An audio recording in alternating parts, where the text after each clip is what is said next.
Hello বন্ধুরা, আজকে একটা উপকারী টিপস নিয়ে এসেছি তোমাদের জন্য। আমার তো খুব উপকার হয়েছে, তোমাদেরও আশা করি উপকার হবে। বাড়িতে বাচ্চা থাকলে এই টিপসটা খুবই প্রয়োজন, কারণ বাড়িতে বাচ্চাদের এই বর্ষা আর ঠান্ডায় প্রচণ্ড পরিমাণে তাদের ঠান্ডা লাগা বা সর্দি হওয়ার সম্ভাবনা থাকে। তাই একটা বাটিতে তোমরা কিছুটা পরিমাণ জোয়ান আর কালো জিরে নেবে। নেওয়ার পরে একটা কাপড়ের মধ্যে, আমি সাদা কাপড় নিয়েছি, তোমরা যে কোনো সুতির কাপড়ে নিয়ে জোয়ানগুলোকে ঢেলে, জোয়ান কালো জিরে ঢেলে একটা পোটলা তৈরি করে নেবে।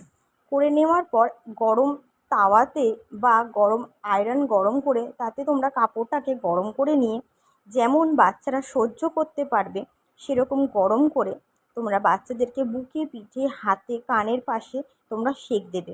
তাতে বাচ্চাদের ঠান্ডা লাগা অনেকটাই কমে যাবে, সর্দি হওয়া থেকে বেঁচে থাকবে। এটা বড় বাচ্চা সবাই করতে পারে, খুবই উপকার পাবে।